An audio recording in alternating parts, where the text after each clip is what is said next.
Military, obviously we count people in the bases and so on. Overseas, the only people that are counted in the U.S. Census that are abroad are people that are working for the federal government.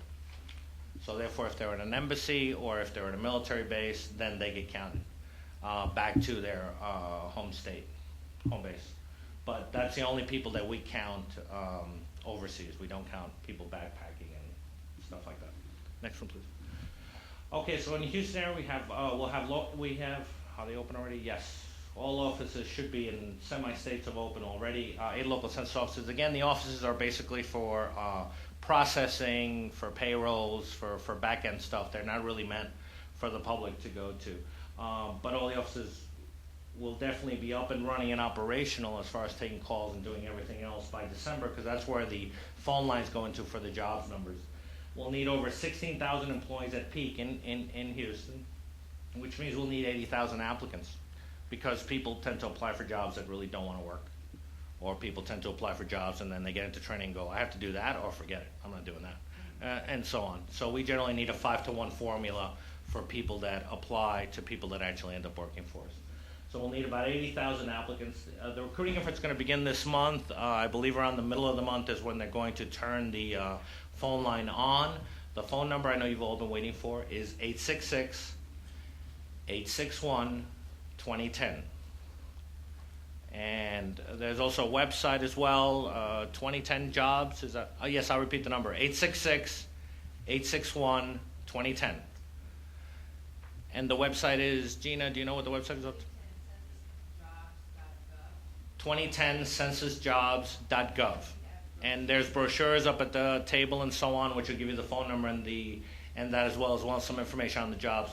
The main effort for that, again, will go out starting in the middle of this month. That phone number is good anywhere in the country. You call it, you punch in the zip code where you live. It leads you to your local office, which then tells you about the test sites. The website has the practice test on it, as well as descriptions of what the jobs are. They are not career jobs. Nobody is going to, change their life dramatically by these jobs, but they will provide some money in your pocket. They do provide some work experience, and in these tough times, I know it's very much appreciated by a lot of communities. And again, the important thing is that we need people in every community, which ties back to what was on my first slide, which was an unbreakable timeline.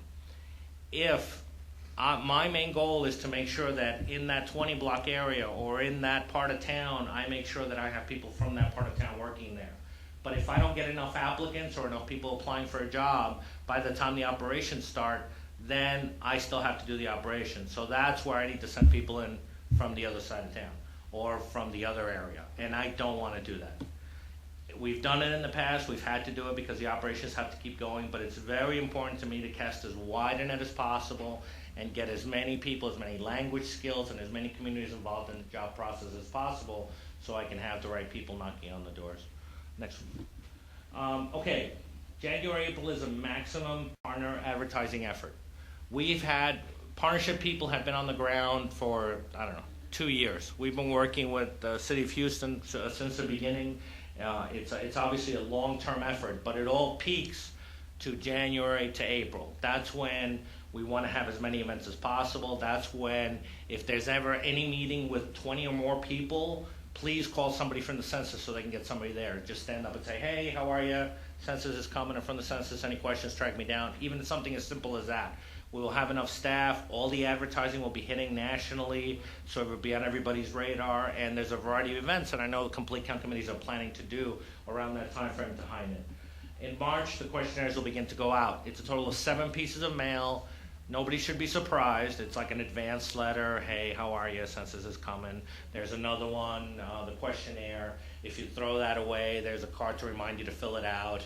Then there's another questionnaire in, I believe, about a quarter of the households. We do it by hard to enumerate track. In the tracks, in the areas that had the lowest response rate, we will send them a replacement questionnaire if we didn't get one by a certain time. Then they get another reminder postcard, then they get a thank you card.